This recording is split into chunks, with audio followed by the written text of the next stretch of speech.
अनुपात और समानुपात, ratio and proportion. Rohan और सोनल दोस्त हैं। रोहन के पास 15 कंचे हैं और सोनल के पास 10 कंचे हैं। अब हम इन दोनों के कंचों की तुलना करेंगे इस प्रकार, मतलब 3/2। इसका मतलब है रोहन के कंचों की संख्या सोनल के कंचों की संख्या से 3/2 बार ज़्यादा है। इस प्रकार के दो सजातीय राशियों की तुलना को हम अनुपात या रेशियो कहते हैं। इसे हम इस चिन्ह से भी दर्शा सकते हैं। इस उदाहरण को हम इस प्रकार भी लिख सकते हैं। इसमें हम 3 यानी अनुपात से पहले वाले पद को पूर्व पद कहते हैं और 2 यानी दूसरे पद को अंतिम पद कहते हैं। अब हम अनुपात पर आधारित एक प्रश्न का हल निकालेंगे। वो प्रश्न इस प्रकार है, 3 kg और 250 ग्राम का अनुपात निकालना है। याद रखिए कि इन दोनों की इकाई बराबर होनी चाहिए। 3 kg को हम 3000 ग्राम भी लिख सकते हैं। इन दोनों का अनुपात हुआ 3000 ग्राम बटा 250, जो होता है 12/1।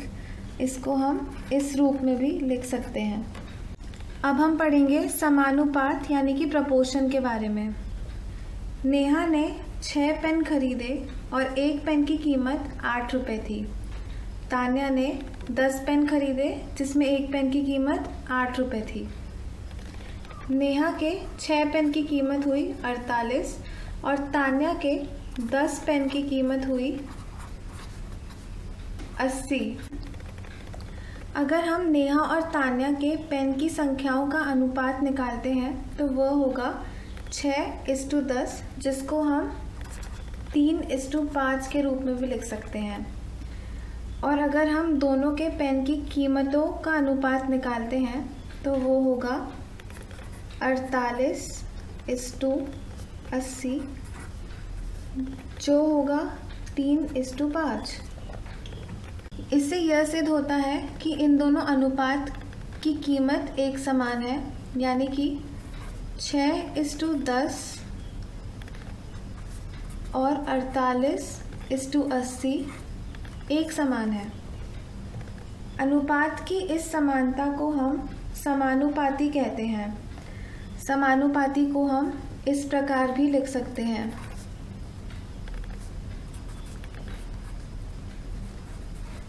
समान अनुपात को हम इस चिन्ह से दर्शाते हैं।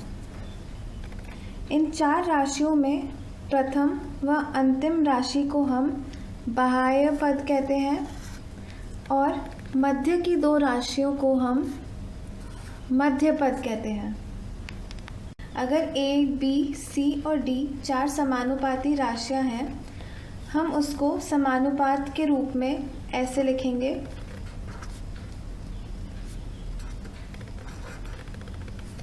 जहाँ A गुणा D B गुणा C के बराबर होगा। अब इस पर आधारित हम एक प्रश्न का हल निकालेंगे। 16, 8, 12 और x 4 समानुपाती राशियां दे रखी हैं हमें x की कीमत निकालनी है। इन राशियों को हम समानुपात के रूप में इस प्रकार लिख सकते हैं, जहाँ 16 गुणा x 8 गुणा 12 के बराबर होगा। मतलब x होगा 6।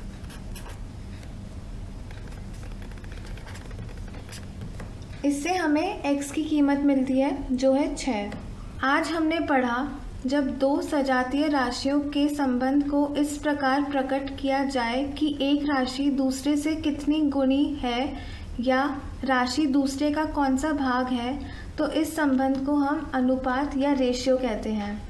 जब 2 अनुपात समान हो तो अनुपात की यह समानता समानुपाती या प्रपोर्शन कहलाती है। अनुपात के पहले पद को पूर्व पद कहते हैं और दूसरे पद को अंतिम पद कहते हैं। यदि A, B, C और D इस प्रकार है कि A is to B is proportionate to C is to D, यहाँ A और D बाह्य पद है और B और C मध्य पद है।